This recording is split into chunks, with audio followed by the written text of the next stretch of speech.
फक्त शिवरायांचा इतिहास म्हणजे ढाल तलवारींचा इतिहास नाही. शिवरायांचा इतिहास जो आहे खूप मोठा इतिहास आहे.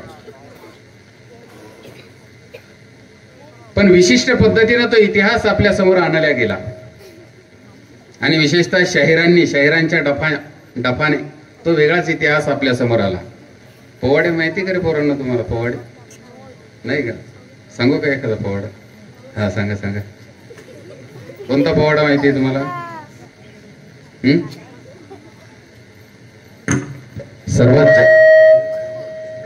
सर्वात जास्त ज्या पोवाड्याची चर्चा होते, हॅलो, सर्वात जास्त ज्या पोवाड्याची चर्चा होते तो पोवाडा आहे अफजल खानाच्या वधाचा पोवाडा.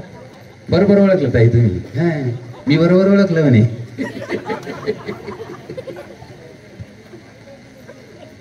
तो पोवाडा काय सांगतोय बघा. तो पोवाडा असा आहे. प्रतापगडावरील भेटीचा सांगावा खानानं हसत हसत कबूल केला. दिवस ठरला. खानाच्या भेटीसाठी महाराजांनी शानदार शामियाना उभारला होता. भेटीसाठी छान उभारीला नक्षीदार शामियान्याला. म्हणा ना आता म्हणा जोरात जोरात, म्हणजे आवाज गेला पाहिजे. इथं नाही, स्मारकाजवळ नाही, वरती शिवरायांजवळ, की हा धामणीच्या माझ्या मावळ्यांचा आवाज आहे, असा आवाज पाहिजे. आता तयार आहे? अरे हो का नाही? जोरात. भेटीसाठी खास उभारीला. आणखी थोडा जोरात पाहिजे. भेटीसाठी खास उभारीला नक्षीदार शामियान्याला.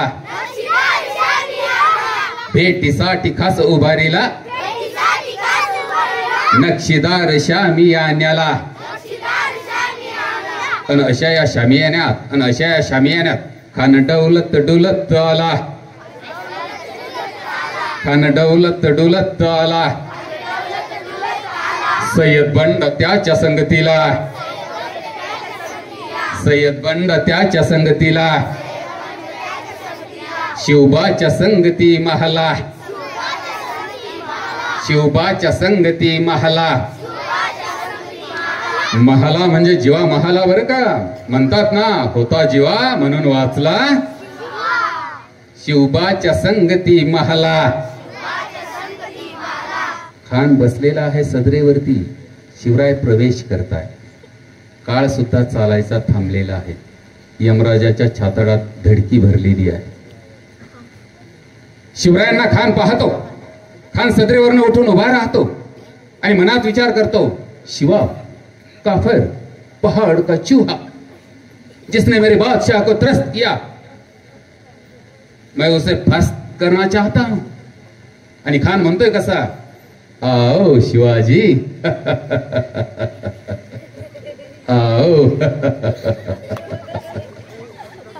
हमारे गले लग जाओ.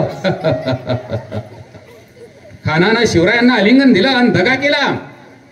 खानदा बिमान मान्याला. खानदा बिमान मान्याला.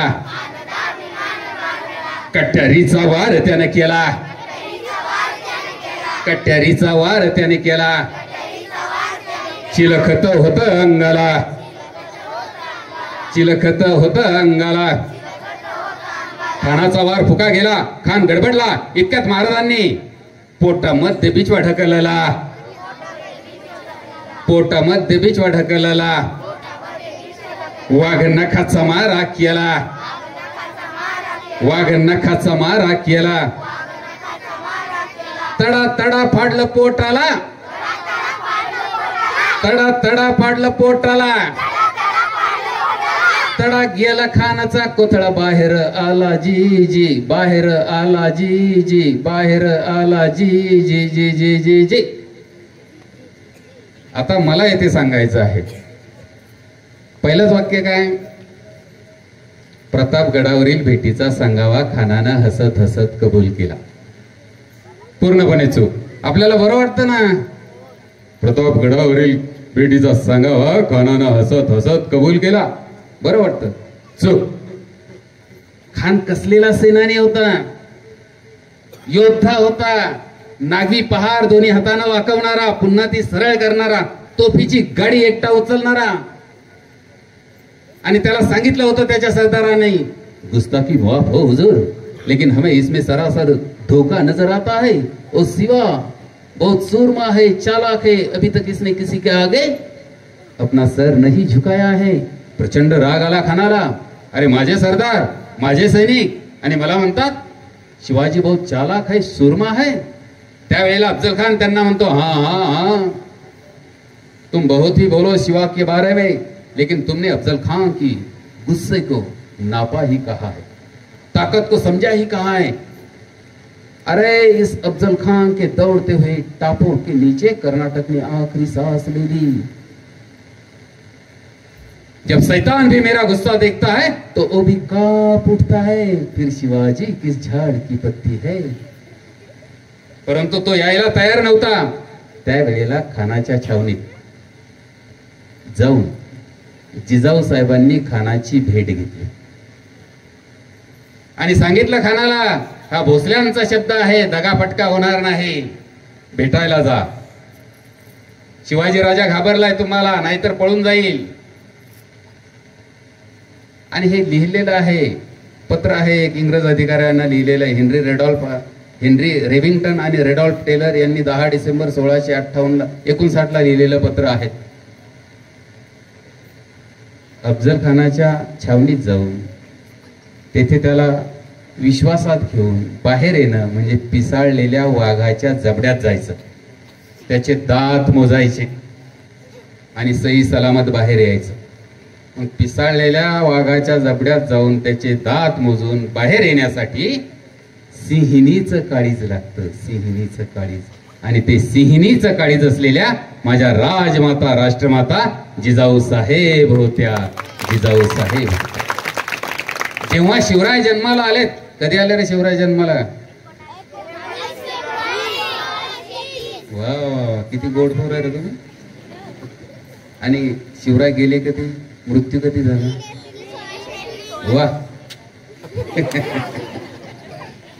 सुंदर सुंदर। जगले किती वर्ष? वा, 50 वर्ष जगले ताई, 50। मला 51 लागलेत। अजून शिवराय समजायला पूर्ण तयार नाहीत, मला 51 लागलं, पूर्ण शिवराय समजायला तयार नाहीत। 50 वर्षात एवढं कर्तृत्व, एवढं नेतृत्व। तुम्हाला सांगू का, इथं भगिनी जास्त आहेत। 19 फेब्रुवारीला जन्म झाला ना, पण 19 फेब्रुवारी पासून सुरू नाही झालं शिवरायांच्या जीवनाचा प्रवास। मग कधी सुरू झाला? जेव्हा जिजाऊ साहेबांना दिवस गेले होते,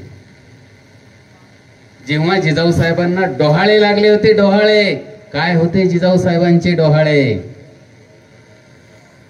जिजाऊ साहेबांचे डोहाळे होते पर्वतावरती चढून जावं, जिजाऊ साहेबांचे डोहाळे होते किल्ल्यावरती चढून जावं, जिजाऊ साहेबांचे डोहाळे होते पांढरे शुभ्र वस्त्र परिधान करावे, जिजाऊ साहेबांचे डोहाळे होते सुवर्ण सिंहासनावर स्थिरपणे आसीन व्हावं, जिजाऊ साहेबांचे डोहाळे होते ध्वज उंच उंच उंच फडकवावा, जिजाऊ साहेबांचे डोहाळे होते सुंदर चौऱ्या ढाळल्या जाण्याची व्यवस्था करावी, जिजाऊ साहेबांचे डोहाळे होते युद्ध करावी, जिजाऊ साहेबांचे डोहाळे होते चिलखत, भाला, तलवार, धनुष्यबाण ही शस्त्र धारण करावे, जिजाऊ साहेबांचे डोहाळे होते राज्याची सुराज्याची स्थापना करावी, रयत सुखी करावी, सुखी करावी, सुखी करावी, हे जिजाऊ साहेबांचे डोहाळे होते।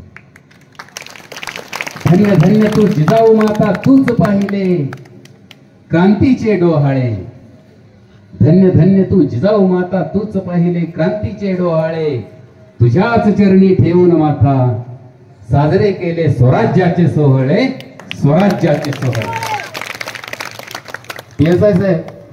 जेव्हा एखादी स्त्री गरोदर आहे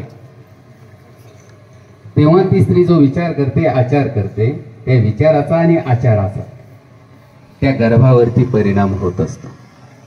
विज्ञानाने हे सिद्ध केलेलं आहे। जो विचार असेल, आचार असेल, आहार असेल, विहार असेल, त्याचा गर्भावरती परिणाम होतो, प्रभाव होतो। म्हणून ज्या मातेचे डोहाळे क्रांतीचे, त्या मातेच्या पुत्राचा झेंडा फडकणार, तोही क्रांतीचाच, तोही प्रगतीचाच। इथून ते सुरू झाले डोहाळे। आजची गरोदर स्त्री काय करते मग ते नका विचारावं ना. आता काय करते? आंबट चिंबट खाते, कढी ताक. आता आंबट चिंबट कढी ताकला काही माझं काही ऑब्जेक्शन नाही, परंतु याच्यावर जर जमलं नाही तर ते सुनीतलं काय ते भोकणा होय की नाही? नाही तर मग ती शेतातली थोडीफार काळी काळी आणि टीव्ही समोर बघून काय मालिका तारक मेहता का उल्टा चष्मा, सास भी कभी बहू थी, चला हवा येऊ द्या. अरे जी ती स्त्री विचार करते त्या विचाराचा आणि आचाराचा त्या गर्भावरती परिणाम होत असतो. म्हणून माझा दावा आहे की जिजाऊ साहेबांचे डोहाळे डीटीपी करून, जिजाऊ साहेबांचे डोहाळे बॅनरवरती छापून त्या गरोदर स्त्रीला पुन्हा पुन्हा वाचायला दिलेत, त्या हॉस्पिटलमध्ये लावलेत, तर जन्माला येणारं बाळ शिवाजी म्हणून जन्माला येणार नाही, संभाजी म्हणूनही जन्माला येणार नाहीत, पण शिवाजीच्या आणि संभाजीच्या विचारांचा एक सशक्त आणि शक्तिमान मावळा जन्मल्याशिवाय राहणार नाही. हे शिकायचं आहे आपल्याला शिवचरित्रात, हे शिकायचं. आम्ही काय करतोय? नवी गाडी घेतो, त्या गाडीच्या मागे लिहितो बघतोस काय मुजरा कर. आता मुजरा काय मागून करायचा याला? मागून मुजरा करतात कोणी कोणी लिहितायत. बघतोस काय रागानं ओव्हरटेक केलाय वाघानं, आणि हा वाघ जातो बिअर बारच्या दुकानात आणि तिथंच उताना पाताना होतो. आणि मग शिवरायांची आभूषणं अंगावरती टाकून, शिवरायांची प्रतिका गाडीवरती लिहून, तो जर बिअर बार मध्ये जात असेल, तो जर देशीमध्ये जात असेल, तर एखादा परप्रांतीय असेल त्याला वाटेल की शिवराय सुद्धा असेच होते की काय. मग तुम्ही म्हणाल याच्यावरती पर्याय काय? का ते अंगावरचे आणि गाडी बाजूला लावायचं मग घुसायचं? नाही. अरे कशाला किती किंमत द्यायची हे तुम्ही आम्ही ठरवायचं. मी असाच एका दुकानात गेलो, जेवायला आणि तिथं दोन्ही कार्यक्रम होते. एक छोटा मुलगा होता, छोटा म्हणजे 20 वर्षांचा, आणि एक 40 वर्षांचा. दोघांनी तर घेतलेलं फुल मारले. 90 किती रुपयाला भेटते 90? त्याला आपण कसं सांगावं ना, हे गेले जरा संशयाचं नजर येईल ना आपल्याकडे. किती रुपयाला भेटते? बरं इथं PSI साहेब आहेत, गंडे साहेब आहेत. गुरुजी माहिती आहे काय पावशेरी? वेगवेगळ्या कंपनीचे वेगवेगळे रेट आहे. असं आहे का? ब्रँडेडचे वेगळे आहेत का? बर गुरुजीकडे हिशोब आहे बरं का? गुरुजी अष्टपैलू व्यक्तिमत्व. बर कमीत कमी रेट नाही सांगता अंदाजे काही ते सांगा. 50, 100, 200. नाही आपल्याला काही हिशोब माहित नाही. हिंगे सर कधी गाठ भेट कधीच नाही का? मला वाटतं 70, 80, 90, 100. गंडे साहेब एक आकडा 100 का? 100. आता बघा तुम्ही, 100 रुपयाला भेटते पावशेरी. 1 लिटरचे किती होतील? पावशेरी 250 धरू आपण. 180चं माप 250 वर नेऊ. आजच्या दिवस शिवजयंती ना. किती रुपये लिटर होईल? 400 रुपये लिटर. आणि दूध किती रुपये लिटर? किती रुपये लिटर? 50 रुपये 60 रुपये लिटर. म्हणजे जे दूध पूर्ण अन्न आहे ते 50-60 रुपये लिटर. आणि जी दारू आपल्याला मारून टाकते ती 400 रुपये. त्या दोघांनी फुल घेतलीत. आणि छोटा जो आहे तो मोठ्याला म्हणाला तुम्ही कुठे राहतात? मोठा म्हणे मी राहतो राहुल नगर मध्ये. लहान म्हणे अरे मी पण राहुल नगर मध्येच राहतो म्हणे. भेटलो कसं काय नाही म्हणे, दोघे राहुल नगर मध्ये राहतो. परत लहान म्हणे तुम्ही कोणत्या गल्लीत राहतात? मोठा म्हणे मी 17 नंबरच्या गल्लीत राहतो. लहान म्हणे अरे मी पण 17 नंबरच्याच गल्लीत राहतो. तरी पण भेट झाली नाही म्हणे आपली कधी. परत लहान म्हणे तुमचा घर नंबर काय म्हणे 42. लहान म्हणे 42. मग मोठा म्हणे अरे मी पण 42 मध्येच राहतो ना म्हणे, तरी पण गाठ भेट कधी झाली नाही म्हणे. वेटर आला आणि वेटर म्हणे सर जेवण करून घ्या. म्हटलं का? बाप बेटे म्हणे ते. बाप बेटे म्हणे.